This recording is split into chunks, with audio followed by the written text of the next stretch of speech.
Hey y'all.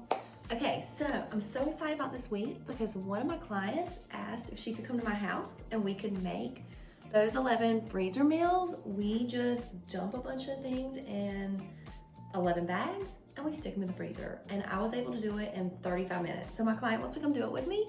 So I'm about to go get the groceries and have them all set out and ready for when she comes.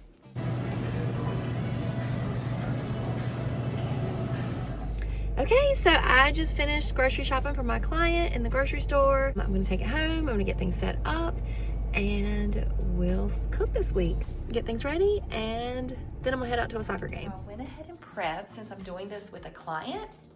So what you see here is like everything that goes in these two bags is right back there. Everything that goes in these bags is back there. Everything that goes in these bags is kind of straight back this way.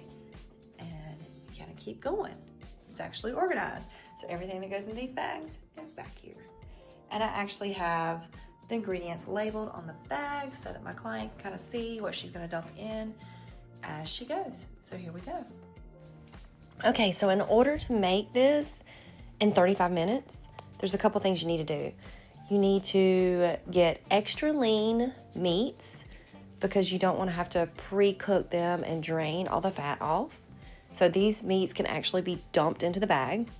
And then you want to have pre-cut vegetables. I get canned vegetables and frozen vegetables that can be dumped in the bag. That's why this is so easy and so quick, and you have 11 meals done in 35 minutes. Okay, so I sped this up because I felt like you would get bored just watching me literally just dump ingredients into a bag. That's all it is. But I want to make sure you can do it too. So I'm going to leave a list of all the ingredients that I use and what is actually dumped into each bag. And then you just seal up the bag. I recommend labeling it so you know what you're about to eat, and maybe even put the date on it so that you know how long it's been in the freezer. Then you put it in the freezer. And then when it's time to eat, you take the bag and you just dump it in the slow cooker and you cook it on low for like 4 hours, or on high for like 4 hours, and low for 6 to 8 hours.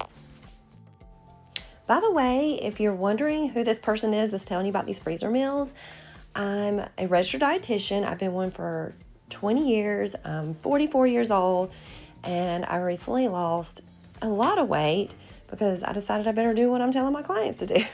So these are the meals. These are the type of meals that I've been eating, and I'm going to try to share them here with you. All right, y'all. So I had so much fun doing this with my client. A few sessions ago, I had told her about how I had just made these 11 freezer meals. I tried to make them in 20 minutes, but it ended up being 35 minutes. And I mean, that's still super fast to have 11 meals that are gonna last me for weeks. So when I told her about it, she was like, oh my gosh, it would be so cool if we could do it together. And then at the end of it, we both had 11 freezer meals, and she was able to take 11 freezer meals home. And we talked about nutrition while we were doing it. I gave her tips on what things to add into it to help support our metabolism. So it was super fun, and I really enjoyed doing it. And now I'm thinking, maybe I should add this if a client wants it, to come in and do these freezer meals as one of our sessions, because it was really fun and we were still able to talk about things while we were doing it. So anyway, just a thought. And look at all these. Look at this box that she was able to take home with her.